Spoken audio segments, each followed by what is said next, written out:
Boy, we've come a long way. You know, in the old days, there were no lights, no heat, no creature comforts. Just creatures. Everyone comfy? No, sir. Not at all. Nowadays, you just plug everything into your car. You got lights, heat. We are out of pesto. I'll make a run. Hey, everybody comfy? No. Not at all. Okie doke. 우리 시대 가장 진화한 전기차, 양방향 충전에 완전히 새로운 현대 아이오닉 5.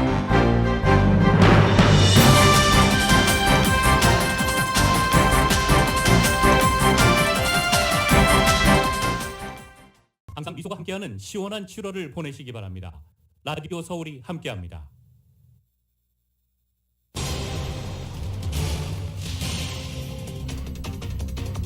(6월) 소비자 물가지수 CPI가 전년 동월보다 9.1% 올랐다고 오늘 아침 노동부가 밝혔습니다. 1982년 12월 이후 최대폭입니다. 국제통화기금 IMF는 올해 미국 경제 성장률에 대한 기대감을 다시 낮췄습니다. 하지만 경기 후퇴는 없을 것이라는 전망은 유지했습니다. 보건당국이 코로나 바이러스 백신의 4번째 접종을 모든 성인으로 확대하는 방안을 검토하고 있습니다. 미국에서 한동안 안정적이던 코로나 감염 수치가 전파력이 강력한 BA5가 우세점으로 오르면서 재확산하고 있습니다. 보건당국 긴장하고 있습니다. 코로나 바이러스가 전 세계적으로 재유행할 조짐을 보이고 있지만 방역 태세가 느슨해지는 상황을 두고 세계보건기구가 경고 메시지를 보냈습니다. LA 카운티의 어제 코로나 바이러스 1일 확진자 수는 5,170명, 신규 사망자 수는 14명, 입원 환자 수는 1,153명으로 집계됐습니다. 오늘 새벽 한인타운 한복판 윌쇼와 웨스턴에서 총격 사건이 발생해 여성 한 명이 총상을 입고 병원으로 옮겨졌습니다.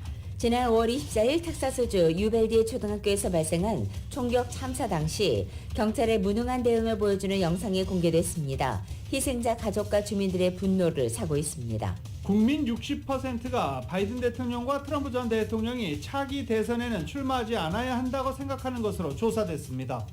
나이가 원인입니다. 한편 한국 사위로 불리우는 레리 호건 메릴랜드 주지사가 대권 도전을 시사했습니다. 공화당 출신이지만 트럼프 전 대통령을 강하게 비난하며 대권 홍보 행보를 시작했다는 관측입니다. 스타벅스가 LA에서 6개 매장을 폐쇄합니다. 6개 매장 폐쇄되는 지점은 우범 지역으로 고객과 종업원들의 안전을 위한 선택이라고 밝혔습니다. 테슬라 최고 경영자 일론 머스크와 트위터 간의 법정 공방이 시작됐습니다. 우선 트위터가 머스크를 상대로 소송을 냈습니다. 항공우주국 나사가 차세대 우주망원경을 통해 지구에서 1150광년 떨어진 행성에 있는 물을 확인했습니다. 외계 생명체가 존재하는지를 밝힐 단서가 될 것으로 기대됩니다. 미 국방부 당국자들은 우크라이나에 무기 지원을 계속했다가는 무기고가 바닥나 미국 국방력이 훼손될 수 있다는 점을 우려하고 있다고 뉴욕타임즈가 보도했습니다. 넷플릭스 드라마 오징어 게임이 방송계 아카데미상으로 불리는 에미상 작품상 후보에 올랐습니다. 비영어권 드라마가 에미상 작품상 후보에 오른 것은 이번이 처음입니다. 주연 배우 이정재가 드라마 시리즈 부문 남우주연상 후보에 이름을 올렸고 황동혁 감독은 감독상 후보에 오영수, 박혜수, 정호연 등도 조연상 후보에 이름을 올렸습니다. 한국은행이 치솟는 물가를 잡기 위해 사상 처음으로 기준금리를 0.5%포인트 올렸습니다. 가계대출이자 부담액이 매년 6조 8천억 원이 늘어나게 돼 변동금리 대출자들의 신용 위험이 커졌습니다. 대통령실이 2019년도 탈북 어민 북송을 반인도적, 반인륜적 범죄라고 밝혔습니다. 민주당은 흉악범을 국민으로 받자는 것이라며 맞섰고 검찰은 탈북 어민 북송과 또 서해 공무원 피격 사건과 관련해서 국정원을 압수수색했습니다. 토트넘과 한국 프로축구 올스타팀 간의 이벤트 경기에서 토트넘이 6대3으로 승리했습니다. 손흥민 선수와 케인 선수가 4골을 합작했습니다. LA 다저스가 세인트루이스와의 경기에서 6대7로 패했고 LA 에인절스는 휴스턴과의 경기에서 5대6으로 패했습니다. LA 에인절스는 오타니 선발 경기 5연패를 기록하고 있고 오늘 오타니 선수는 선발로 나섭니다. 오늘 뉴욕 증시는 소비자 물가지수 큰 폭 상승과 관련해 하락으로 출발했지만 현재는 혼조세 보이고 있습니다. 원달러 환율은 1306.9원으로 마감했습니다. 남가주 오늘도 대체로 맑겠고 LA 한인타운 낮 최고 기온은 77도 예상됩니다. 이 시간 주요 뉴스는 하늘 위 호텔, 세계 최대 항공기 아시아나항공 A380에서 차별화된 서비스를 만나보십시오. 고국까지 편안하고 안전하게 모시는 아시아나항공 제공입니다. 여러분 안녕하십니까? 김윤정입니다. 안녕하십니까? 유지승입니다. 2022년 7월 13일 수요일 라디오 서울 모닝 뉴스 2부입니다.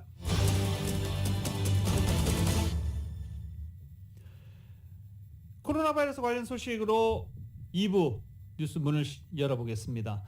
LA 카운티 공공보건국은 어제 코로나 바이러스 신규 확진자 수가 5,170명, 신규 확진자는 14명으로 집계 발표했습니다. 현재 코로나 바이러스로 인한 카운티 내 입원 환자 수는 1,153명으로 집계됐습니다.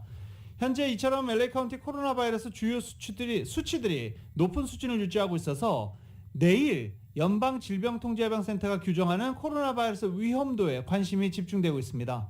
LA 카운티가 코로나 바이러스 관련해서 연방질병통제예방센터의 등급에 높음으로 격상이 되면 실내 공공장소 출입 시 마스크 착용이 의무화됩니다. 위험 단계가 높음으로 상향 조정되려면 코로나 바이러스 환자 입원율이 주민 10만 명당 10명 이상이면 격상이 되는데 현재 LA 카운티 입원율 10만 명당 8.8명입니다. 하지만 당장 오늘의 상황은 이렇지만 현재 지속되는 확진자 수 증가세를 봤을 때 이달 안에 LA 카운티도 높음으로 격상되고 실내 마스크 착용 의무화가 다시 재시행될 것으로 예상되고 있습니다. 바바라 페레 보건국장은 이달 말이면 실내 마스크 의무화가 다시 실행될 것이라고 전망하기도 했습니다. 바바라 페레 보건국장은 LA 카운티의 실내 마스크 의무화가 다시 시행되기 전이지만 방역 수칙 준수를 다시 한번 강조했습니다. 마스크를 강제하는 것이 감염 위험을 줄이는 데는 가장 효과적이다라고 강조하기도 했습니다. 들으신 대로 한동안 안정적이던 미국의 코로나 감염이 전파력이 강력한 BA.5가 우세종으로 올라서면서 재확산하자 미 보건당국은 백신의 4번째 접종을 모든 성인으로 확대하는 방안을 검토하고 있습니다. YTN의 보도입니다. 존스홉킨스대는 최근 2주 동안 미국에서 공식 집계된 확진자가 하루 평균 10만 7천 명이라고 밝혔습니다. 워싱턴대 의대 산하 보건계량 분석 연구소는 신규 확진자가 집계치의 7배라고 추정했습니다. 일상화된 재택검사 등으로 집계에 잡히지 않는 경우가 많아 실제 감염자가 훨씬 많다고 본 겁니다. 오미크론의 하위 변이로 전파력이 강한 BA.5의 확산 탓입니다. 이미 전체 감염의 65%를 차지하면서 우세종이 됐습니다. 이에 따라 미국 보건당국은 4번째 백신 접종을 모든 성인으로 확대하는 방안을 검토하고 있습니다.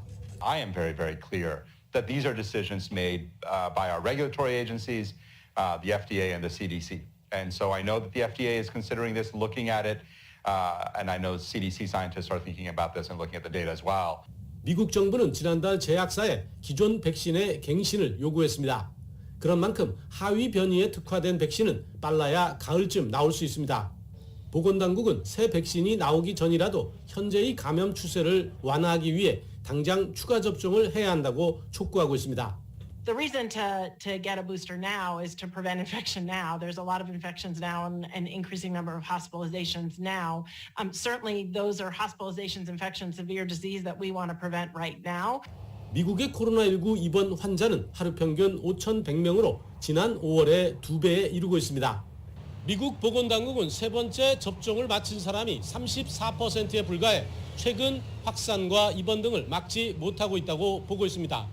그런 만큼 50세 이상 성인에게만 권고한 4번째 접종을 모든 성인으로 확대하는 게 당장 확산 방지에 도움이 될 것이란 계산입니다. 워싱턴에서 YTN 강태욱입니다.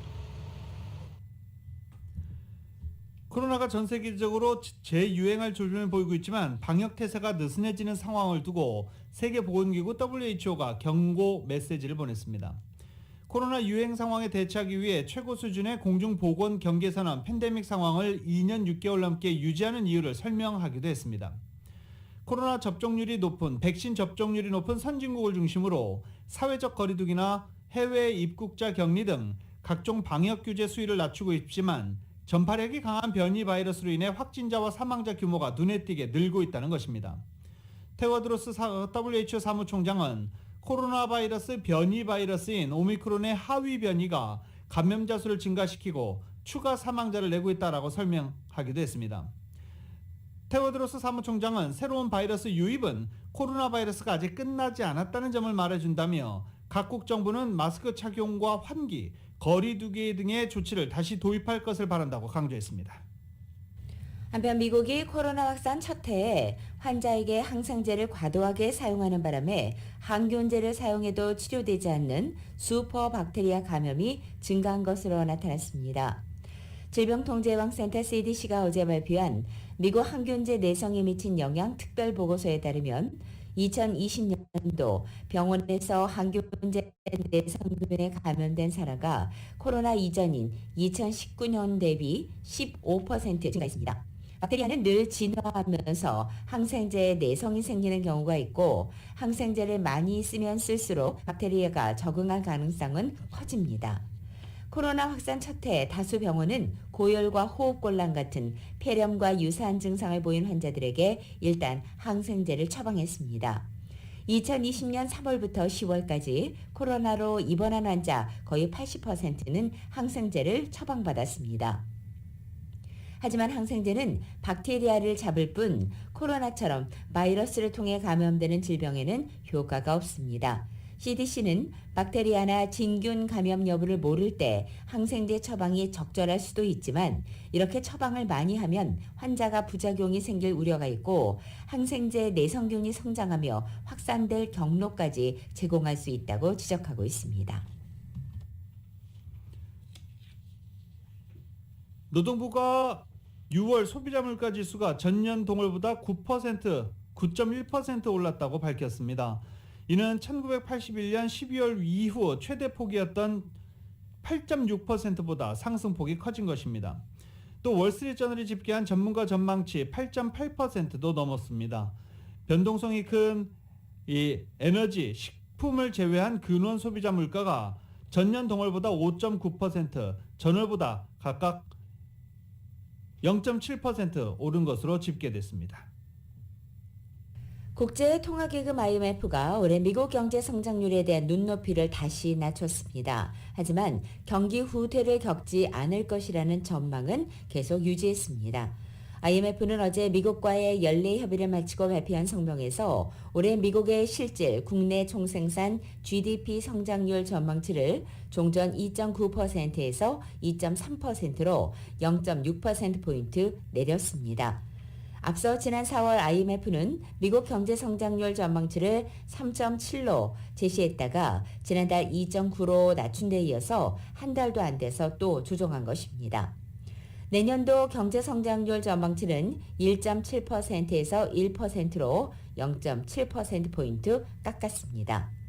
IMF는 성장률 전망치 하향 이유를 구체적으로 설명하지 않았지만 미국 1분기 GDP 성장률 확정치가 잠정치보다 내린 점과 물가 상승률을 반영한 개인 소비 지출이 5월에 감소한 점을 언급했습니다. 한편 IMF는 미국의 정책 우선순위는 경기 후퇴를 촉발하지 않고 신속하게 물가 상승세를 둔화시키는 것이라면서도 경기 후퇴를 피하기가 점점 어려워졌다고 지적했습니다. 하지만 여전히 미국이 경기 후퇴에는 빠지지 않을 것이라고 전망했습니다. 남가주 개솔린 가격이 계속 하락세를 보이고 있습니다. 5달러대에 거의 근접했고 오렌지 카운티는 5달러대로 내려갔습니다. LA 카운티 개솔린 평균 가격은 오늘 갤런당 6달러 9.6센트를 기록했습니다. 하루 만에 2.7센트가 어제에 비해서 하락한 것입니다. LA 카운티 개솔린 가격은 최근 30일 떨어지고 있고 최근 29일 연속 내려가면서 하락세를 이어가고 있습니다. 오렌지 카운티 개솔린 가격은 오늘 5달러대에 진입했습니다. 오늘 오렌지 카운티의 개솔린 평균 가격은 갤런당 5달러 99센트로 나타났습니다.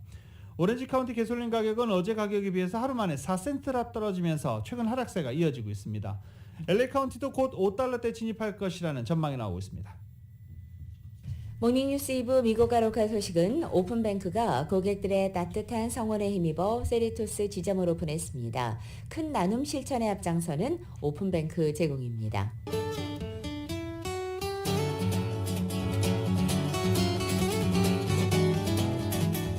맥도날드에서 맛있는 소세지 맥머핀 위드 에그 아침 샌드위치 2개가 단돈 5불에 드립니다. 아침 한 끼를 맥도날드에 맡겨보십시오. 맥도날드 제공으로 7월 13일 수요일 남가주의 날씨입니다. 오늘 아침 출근길도 LA 다운타운을 비롯한 남가주 일부 지역은 다소 흐리게 시작하고 있지만 점차 거치면서 대체로 맑은 날씨 보이겠습니다. 낮 기온은 어제보다 2, 3도가량 오릅니다. 하지만 아직은 예년 기온을 밑도는 상태입니다. 목요일인 내일 낮 기온 오늘보다 3도가량 더 높아져서 예년 기온에 한결 가까워지겠고 금요일의 낮 기온은 다시 4도가량 더 높아지고 오는 주말경의 낮 기온은 평년 기온을 웃돌겠습니다. LA 한인타운의 오늘 낮 최고 기온 77도, 밤 최저 기온은 62도, 오렌지 카운티 지역은 82도, 63도, 밸리와 일랜드 엠파이어 지역은 97도, 65도, 해안 지역은 69도, 62도 되겠습니다. 한국은 오늘도 전국에 비가 내립니다. 서울의 오늘 아침 최저 기온 71도, 낮 최고 기온 88도로 예상됩니다. 오늘의 날씨는 맥도날드에서 맛있는 소세지 맥머핀 위드 에그 아침 샌드위치 2개를 단돈 5불에 드립니다. 아침 한 끼를 맥도날드에 맡겨보세요. 맥도날드 제공입니다.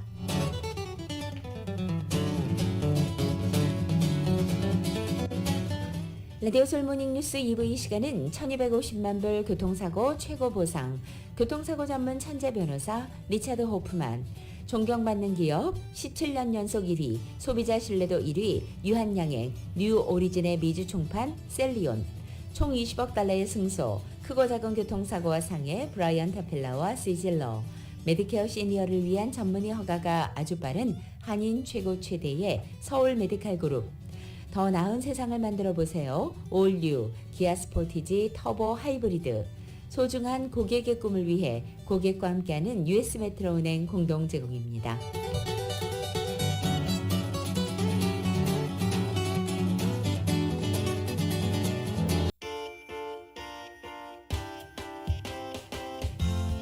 새로운 모빌리티 세상을 열어가는 아이오닉5, 이 시대의 가장 진화한 전기차, 완전히 새로운 현대 아이오닉5 제공으로 이 시각 현재 프리웨이 교통 상황입니다.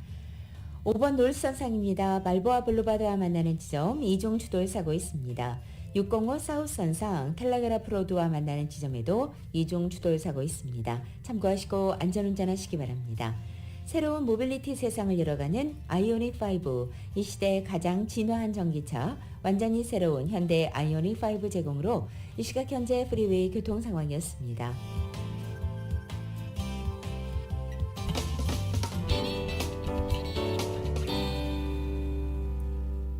라디오솔 모닝뉴스 함께하고 계십니다. 원래 있었는데 몰랐던 걸까요? 아니면 요새 정말 많이 늘어난 걸까요? 총격 사건, 총격 사고 소식이 끊이지 않고 들려오고 있습니다. 이제 한인타운 한복판입니다. 오늘 새벽 한인타운 한복판에서 여성 한 명이 총상을 입고 병원으로 옮겨졌습니다. 오늘 새벽 0시 33분쯤 윌셔와 웨스턴에서 총격 사건이 발생해 경찰이 현장에 도착해 가슴에 총상을 입은 여성을 발견해 병원으로 옮겼습니다. 생명에는 지장이 없는 것으로 일단 알려지고 있습니다. 환자는 안정적인 상태다라고 경찰은 밝혔습니다.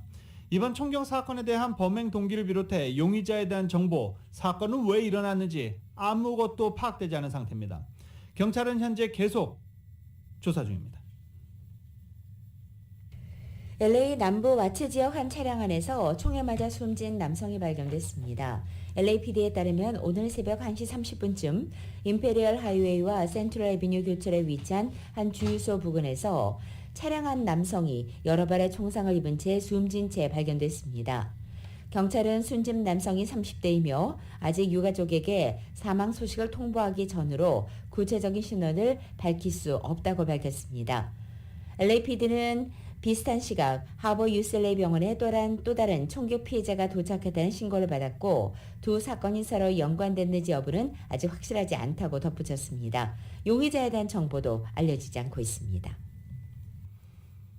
랭캐스터 지역에서도 총격 사건이 어제 벌어졌습니다. 총격이 일어난 시간은 어제 낮 12시 20분쯤 1100 웨스트 애비뉴 J8 지역으로 알려졌습니다.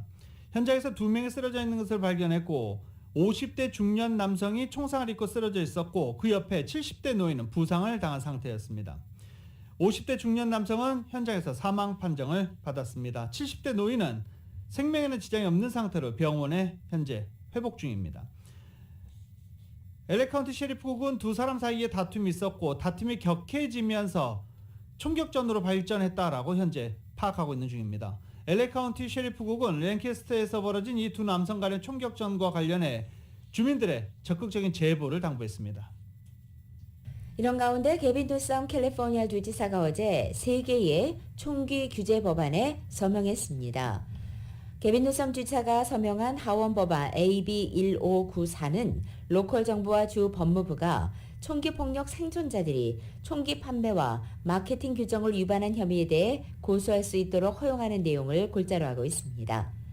게빈 뉴섬 주지사는 캘리포니아는 총기 범죄 희생자와 유가족을 위하고 있다며 총기 업계는 더는 그들이 생산하는 무기로 인한 피해를 숨기려 해서는 안 되며 우리의 가족과 자녀, 커뮤니티는 총기 범죄로부터 자유로워야 한다고 강조했습니다.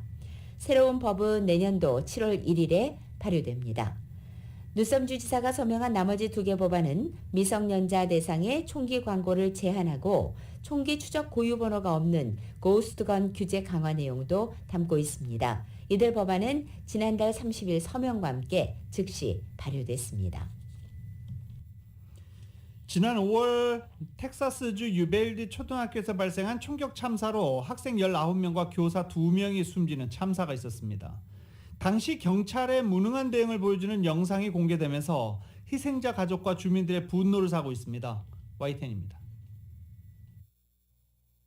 참사 당일 11시 33분 총격범 라모스가 학교 담장을 넘어 교실 복도로 진입합니다. 교실로 직진한 총격범이 소총을 난사하자 학생 1명이 급히 몸을 숨깁니다. 경찰 여러 명이 학교에 도착한 시각은 11시 36분. 총격이 시작된 지 3분 만이었지만 복도에서만 서성입니다. 총격 19분 뒤 방탄조끼와 방패까지 갖춘 중무장 경찰이 추가로 도착하지만 역시 교실로는 진입하지 않습니다. 그 사이 교실에서 다시 총성이 울렸고 총격 시작 77분, 학교 도착 74분이 지난 12시 50분. 마침내 경찰이 학교 문을 부수고 라모스를 사살합니다. 앞서 텍사스 경찰 당국은 현장 경찰 대응을 처참한 실패로 규정하고 잘못을 공식 인정했습니다. There's compelling evidence that the law enforcement response to the attack at Robb Elementary was an abject failure and antithetical to everything we've learned over the last 2 decades since the Columbine massacre. 그동안 경찰의 무능한 대응을 비판해온 희생자 가족과 주민들은 영상이 공개되자 분노했습니다. They got their weapons, they got all their protective gear on, standing there. 911 calls coming in from this child saying, I can hear them tell them to come in. 그러나 현장에 있던 경찰서장은 자신이 현장 지휘관인 줄 몰랐다면서 총기 난사를 인질극으로 오판했을 뿐이라며 몸을 사린 게 아니라고 주장했습니다. YTN 임수근입니다. LA 헐리우드과 웨스턴에 위치한 스타벅스 매장이 문을 닫습니다. 스타벅스는 어제 LA를 포함해서 포틀랜드와 시애틀, 필라델피아, 워싱턴 DC 매장 중 모두 16곳을 이달 말에 폐점한다고 발표했습니다. 스타벅스는 직원들과 고객들에게 안전하지 않은 환경을 제공하는 사건들 때문이라면서 자세한 설명은 피했지만 월스트리트저널은 이번에 폐점하는 각 매장마다 마약 복용 등의 사고가 지속해서 보고됐기 때문이라고 설명했습니다. LA시에서 2차 스몰 비즈니스 렌트 지원 프로그램 신청이 지난 11일부터 시작된 가운데 LA 한인회와 한인타운 청소년회 간 KYCC 등이 한인들을 위해 신청 대행 서비스를 제공하고 있습니다. LA 한인회는 KYCC와 함께 오는 18일과 19일 이틀간 오전 10시부터 오후 3시까지 한인회관에서 이번 스몰 비즈니스 렌트 지원 프로그램 신청 대행 서비스에 집중 제공한다라고 밝혔습니다. 영어로 신청해야 하는 서류로 부담을 느낀 한인 업주들에게는 한인 직원들의 도움을 받아 지원을 신청할 수 있는 아주 좋은 기회입니다. 18일과 19일 오전 10시부터 오후 3시까지입니다. 2차 지원 프로그램의 경우 지난 4월 진행된 1차 때 신청했던 업주는 신청할 수 없습니다. 또 지난 11일 신청 기간이 시작된 후 한인회로 걸려오는 문의 전화 여전히 많은 것으로 전해지고 있습니다. 코로나 사태로 렌트비를 미납한 비즈니스를 돕기 위한 이 프로그램의 신청 기한은 20일까지입니다. 지원 규모는 최소 2,500달러, 최대 15,000달러까지입니다. 신청 자격은 LA시에 위치한 영리 사업체, 연매출 500만 달러 이하, 상업지역에 위치해 있고 유효한 LA시 사업자 등록증을 보유하고 있어야 됩니다. 2020년 3월 1일 이전 또는 이전부터 사업을 운영했다는 걸 증명해야 되고 코로나 바이러스 팬데믹 사태로 인한 매출 감소 증명도 가능해야 합니다. 신청 시 필요한 서류들이 있습니다. 2019년과 20년도 세금보고 서류, 2019년과 20년도 비개인 세금보고 서류, 그리고 신분증이 있어야 되고요. 비즈니스 렌트 계약서, 렌트비 체납 증명 서류, 체납 기간의 렌트비 납부 기록 등으로 한인회관에 방문할 때 이 서류 가지고 가야 합니다. 서류 한두 개 빠지면 다음날 또 찾아가야 되는 번거로움이 있으니 미리 확인하시고 서류 잘 챙겨서 다녀오시기 바랍니다. 한인회 측은 승인을 받기 위해서는 필요한 서류를 갖추는 것이 무엇보다 중요한 만큼 잘 확인해서 가져오시길 바란다라고 당부했습니다. 이번 스몰 비즈니스 렌트 지원 그랜트는 연방 경기 부양 패키지 구조 계획안에서 LA시가 할당받은 기금으로 시행되는 것입니다. 이 한인회를 방문하지 않고 직접 신청하고 싶으신 분들은 웹사이트에서 직접 신청할 수 있으며 관련 정보도 웹사이트에 자세히 설명되어 있습니다. LA 한인타운 곳곳에 무단 쓰레기 더미가 산더미처럼 쌓여 있고 갈수록 늘어나는 노숙자들의 텐트와 이들이 버리는 쓰레기들이 악취를 풍기고 있습니다. 한인타운의 경우에는 도로변에 쓰레기통이 턱없이 부족하고 쓰레기통도 제때 치워지지 않고 있어서 악취가 진동하며 바퀴벌레와 쥐 등이 증가하는 요인으로 자리 잡고 있다는 소식입니다. LA 한인타운 거리 환경 악화가 지속하고 있는 것으로 나타난 것입니다. 올 상반기 쓰레기 불법 투기는 더 늘었고 노숙자 관련 민원도 여전히 많습니다. LA시의 민원 서비스인 MyLA 311에 접수된 올해 1월 1일부터 6월 30일까지 민원 현황 따르면 주민의회 지역별로 윌셔 코리아타운 지역에서 접수된 쓰레기 불법 투기 신고는 1,312건으로 집계됐습니다. 이것은 지난 2021년도 같은 기간에 18.5%, 또 2020년 같은 기간 15.5%에서 증가한 것입니다. 곳곳에서 노숙자 텐트를 쉽게 볼 수 있는 한인타운에는 노숙자 관련 민원도 여전히 많습니다. 악취와 쓰레기, 통행로 차단과 안전까지 다양한 이유로 접수된 것으로 알려진 노숙자 관련 민원 건수는 지난해 다소 감소했다가 올 들어 다시 증가했습니다. 이 같은 코리아타운의 거리 환경 악화에는 한인타운 인구 밀도 증가와 경기 침체, 노점상과 푸드트럭 증가, 또 쓰레기통 부족 등도 한 원인으로 작용한다는 의견이 나오고 있습니다. 라크마 가보셨습니까? 네.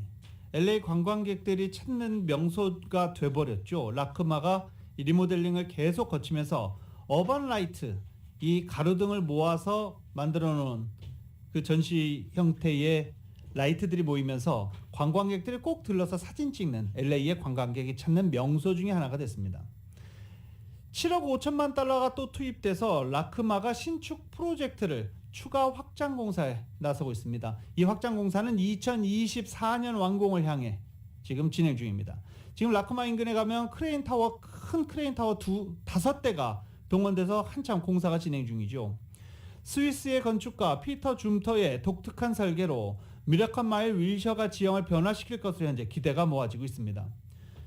7억 5천만 달러로 예산이 늘어났고 라크마의 신축 프로젝트에 대한 각계각층의 기대는 상당히 높은 상황입니다. 기존 부지에 신축되는 박물관들과 고가교 형태로 윌셔 블루버드를 가로질러 2층짜리 신축 건물 데이빗 게펜 갤러리를 연결하는 대대적인 이 같은 확장 공사로 LA 예술 및 건축 커뮤니티에 긍정적인 영향을 미칠 것으로 기대되고 있습니다. 독특한 설계로 미라클 마일 윌셔가의 지형을 변화시킬 라크마 신축 프로젝트에 대한 주민들의 기대도 상당히 높은 상태입니다. 1961년에 설립된 라크마는 서부 지역 최대 미술관으로 규모와 위상이 높아지면서 신축 프로젝트를 꾸준히 추진해오고 있습니다. 한인들에게는 라크마 상설 전시관 한국관의 소장품을 전시해 삼국시대부터 고려, 조선시대를 망라한 한국 미술품을 한자리에서 감상할 수 있는 몇 되지 않는 미국 내 박물관 중 하나입니다. 신축 프로젝트가 진행되면서 한국관이 위치한 해머빌딩이 철거돼 현재 한국관은 문을 닫은 상태이기도 합니다. 하지만 이번 주말에 개막하는 박대성 화백의 개인전을 시작으로 9월부터 내년까지 이어지는 대규모 한국 근대미술 전시 등 본격적인 시동을 건 한국 미술 소개가 라크마 신축과 관련해서 공간과 기능 확대로 더 활발해질 것으로 많은 예술가들이 기대하고 있습니다. 라디오솔 모닝뉴스 2부 이 시간은 1250만 불 교통사고 최고 보상, 교통사고 전문 천재 변호사 리차드 하우프만, 존경받는 기업 17년 연속 1위, 소비자 신뢰도 1위, 유한양행 뉴 오리진의 미주 총판인 셀리온, 총 20억 달러의 승소, 크고 작은 교통사고와 상해 브라이언 타필라와 시질러, 메디케어 시니어를 위한 전문의 허가가 아주 빠른 한인 최고 최대의 서울 메디칼 그룹, 더 나은 세상을 만들어 보세요. 올뉴 기아 스포티지 터보 하이브리드, 소중한 고객의 꿈을 위해 고객과 함께하는 US 메트로은행 공동 제공입니다.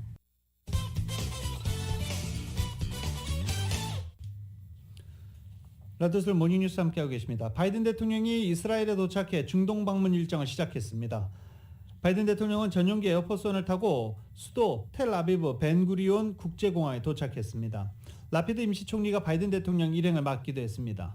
환영 행사는 이전의 미국 대통령 방문 때보다 간소한 규모로 준비된 것으로 전해지고 있습니다. 바이든 대통령이 취임 후 중동을 찾은 것은 이번이 처음으로 러시아의 우크라이나 침공 이후 유가가 치솟는 상황에서 성사됐습니다. 이틀간 이스라엘에서 일정을 소화한 뒤 사우디아라비아 제다로 이동할 예정입니다. 한편 라이시 이란 대통령이 조 바이든 대통령의 중동 방문이 지역 안정에 도움이 되지 않는다고 주장했습니다. 현지 시간으로 13일 이란 정부에 따르면 라이시 대통령은 이날 내각회의에서 미국 대통령의 중동 방문과 관련해 그들의 노력은 어쨌든 안보를 가져다 주지 못할 것이라고 말했습니다. 이란은 중동 지역의 아주 작은 움직임도 면밀히 관찰하고 있으며 이란 영토에 대한 도발 행위에 대해서는 단호하게 응징하겠다고 날을 세우기도 했습니다. 바이든 대통령은 오늘부터 16일까지 이스라엘과 사우디아라비아를 방문해서 에너지 안보를 비롯한 중동 평화 등의 현안을 논의하게 됩니다. 특히 미국은 이스라엘과 아랍 국가들의 관계를 정상화하고 이것을 토대로 이란의 위협에 공동으로 대응하는 연합 방공망 구축을 추진하고 있습니다. 바이든 대통령의 지지율이 소폭 상승했습니다. 하지만 여전히 40%를 밑돌고 있습니다. 로이터 통신과 여론조사기관 입소스가 이틀간 성인 1,004명을 대상으로 조사한 결과 바이든 대통령 업무수행 지지율 39%를 집계됐습니다. 한 주 전 역대 최대치였던 36%보다 3%포인트 상승한 수치입니다. 바이든 대통령에 대한 부정평가는 전체 55%입니다. 미국인 10명 가운데 6명은 조 바이든 대통령과 도널드 트럼프 전 대통령 모두 차기 대선에 출마하지 않아야 한다고 생각하는 것으로 조사됐습니다.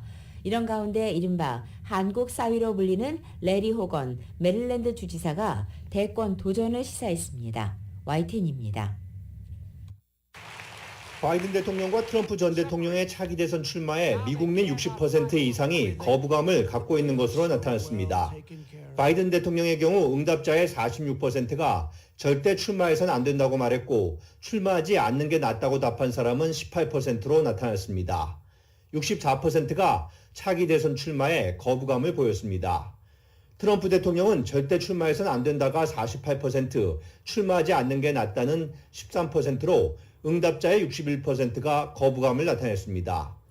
트럼프 바이든 전현직 대통령이 차기 대권에 강한 의지를 보이고 있지만 여론은 싸늘한 셈입니다. 바이든 대통령의 거부감을 표한 이들은 그 이유로 주로 고령을 꼽았습니다. 79살인 바이든 대통령은 차기 대선에서 승리하면 86살까지 집권하게 됩니다. 트럼프 전 대통령 역시 2024년 선거일에 78살이며 당선되면 임기를 마칠 땐 82살이 됩니다. 이런 가운데 한국 사의 레리 호건 메릴랜드 주지사가 주변 사람들이 대선 출마를 권하고 있다며 대선 도전을 시사했습니다. 한국계 유미 호건 여사를 부인으로도 한국 사위란 별칭을 갖고 있는 66살 호건 주지사는 잠룡으로 통합니다. 공화당 소속 호건 주지사는 같은 당 트럼프 전 대통령의 쓴소리를 마다하지 않습니다. January 6th was not enthusiastic tourists misbehaving. It was an outrageous attack on our democracy, incited by the losing candidate's inflammatory false rhetoric. 호건 주지사는 최근 언론에 트럼프 전 대통령의 영향력이 극적으로 감소하고 있다며 트럼프 때리기로 본격적인 대권 행보를 밟고 있다는 관측을 낳았습니다. YTN 이종수입니다. 바이든 대통령이 한국계 여성 한인 신디 케이정을 제3 연방고법 판사 후보자로 지명했습니다. 백악관은 보도자료를 통해 정 지명자의 낙점 사실을 알리고 제3 연방고법 최초의 아시아계 미국인 판사다라고 밝히기도 했습니다. 연방법원 판사는 대통령이 후보자를 지명한 뒤 상원에서 인준 절차를 밟아 공식 임명됩니다. 제3 연방고법은 델라웨어와 뉴저지, 펜실베니아주를 관할합니다. 신디정 지명자는 1997년 예일대학교를 졸업했고 2002년 컬럼비아 대학교에서 법학 박사 학위를 받았습니다. 엘레바마주 재판연구원, 뉴욕주 검사 등을 거쳐 2009년부터 법무부 인권국의 형사사건 부문 공판검사로 재직하고 있습니다. 넷플릭스 드라마 오징어 게임과 주연 배우인 이정재 씨가 미국 방송계의 아카데미상으로 불리우는 에미상 후보 모두 14개 부문에 이름을 올렸습니다. 영어로 제작되지 않은 드라마가 에미상 작품상 후보에 지명된 것은 이번이 처음입니다. YTN의 보도입니다. 지난해 9월 공개돼 세계적인 돌풍을 일으켰던 넷플릭스 드라마 오징어 게임. 미국 방송계의 아카데미로 불리는 에미상 후보에 올랐습니다. 비영어권 드라마가 에미상 작품상 후보에 오른 건 이번이 처음입니다. 주인공 배우 이정재도 드라마 시리즈 부문 남우주연상 후보에 이름을 올렸습니다. And now, here are the nominees for Outstanding Lead Actor in a Drama Series. Lee Jung-jae, Squid Game. 오징어 게임의 에미상 진출은 이미 예견됐습니다. 올해 골든글러브와 크리틱스 초이스 등 주요 시상식에서 상을 휩쓸었고 미국 배우 조합상에도 남녀 주연상 등 총 3관왕을 차지하며 에미상 진출에 기대감을 높였습니다. 미국 배우분들께서 투표해서 주신 상이기 때문에 훨씬 더 값지고 한국에서 더 열심히 영화 찍고. 이정재는 드라마 오자크의 제이슨 베이트먼과 섹세션의 브라이언 콕스 등 쟁쟁한 배우들과 남우주연상 트로피를 두고 경합을 벌이게 됐습니다. 작품상은 섹세션, 오자크, 세브런스, 기묘한 이야기 등과 치열한 경쟁을 벌입니다. 황동혁 감독은 드라마 시리즈 부문의 감독상 후보에 지명됐고 오영수와 박혜수, 정호연 등도 조연상 후보에 올랐습니다. TV방송계 최고 권위의 에미상은 미국 텔레비전 예술과학 아카데미가 주는 상으로 올해 시상식은 9월 12일 열립니다. 에미상 수상이 확정되면 한국 콘텐츠는 영화에 이어 드라마까지 또 한 번 새 역사를 쓰게 됩니다. YTN 김선입니다. 오바마 전 대통령도 에미상 후보로 이름을 올렸습니다. 네. 이 에미상 후보로 오바마 전 대통령과 마블 히어로 블랙팬서를 연기한 고 체드윅 보즈먼도 지명이 됐습니다. 에미상 후보를 발표하면서 넷플릭스의 다큐멘터리 시리즈 위대한 국립공원, 이 위대한 국립공원 다큐멘터리 해설자가 오바마 전 대통령이기 때문입니다. 그래서 우수 내레이터 부문 후보에 오바마 전 대통령이 이름을 올렸습니다. 또 지난 2020년 대장암 투병 끝에 43세로 사망한 보즈먼은 디즈니 플러스의 애니메이션 What If에서 목소리 연기한 치탈라 역할로 우수 캐릭터 목소리 연기 부문 후보로 지목되기도 했습니다. 한편 넷플릭스가 올해 안에 광고 삽입형 저가 서비스를 출시하기 위해서 헐리우드의 대형 제작 배급사들과 협상을 진행하고 있는 것으로 알려졌습니다. 월스트리트저널에 따르면 넷플릭스는 기존의 컨텐츠를 광고 삽입형 저가 서비스에서도 송출할 수 있도록 계약을 수정하는 협상을 콘텐츠 공급업체와 진행 중이라는 것입니다. 대형 제작 배급사들은 광고 삽입형 플랫폼에 자사 콘텐츠가 송출되는 것을 허용하는 대가로 기존 계약금의 15 내지 30%를 추가로 받기를 원하는 것으로 알려져 있습니다. 한편 넷플릭스의 같은 행보는 최근의 가입자 수 감소에 대응해서 새로운 수익원과 가입자 성장 동력을 발굴하기 위한 것으로 알려졌습니다. 미국이 배출한 온실가스가 다른 국가들의 2,500조 원, 그러니까 1조 9,100만 달러가량 경제적 손실을 입혔다라는 연구 결과가 나왔습니다. 현재는 중국이 세계 최대 온실가스 배출국이지만 역사적으로는 미국이 압도적인 유리입니다. 산업혁명 초기인 1850년부터 계산을 하면 미국의 온실가스 누적 배출량은 중국의 2배 가까운 수준으로 평가됩니다. 미국의 온실가스 배출로 인한 피해는 주로 가난한 나라의 혹서와 흉작 등을 유발하는 방식으로 일어났다고 연구진은 진단했습니다. 미국, 중국에 이어서는 러시아와 인도, 브라질, 그리고 브릭스를 포함한 국가들이 기후위기와 관련한 책임이 큰 나라로 지목되기도 했습니다. 이들 5개국이 1990년부터 2014년 전 세계에 끼친 피해는 총 6조 달러로 같은 기간 전 세계 국내 총생산의 11%에 해당한 것으로 추산됐습니다.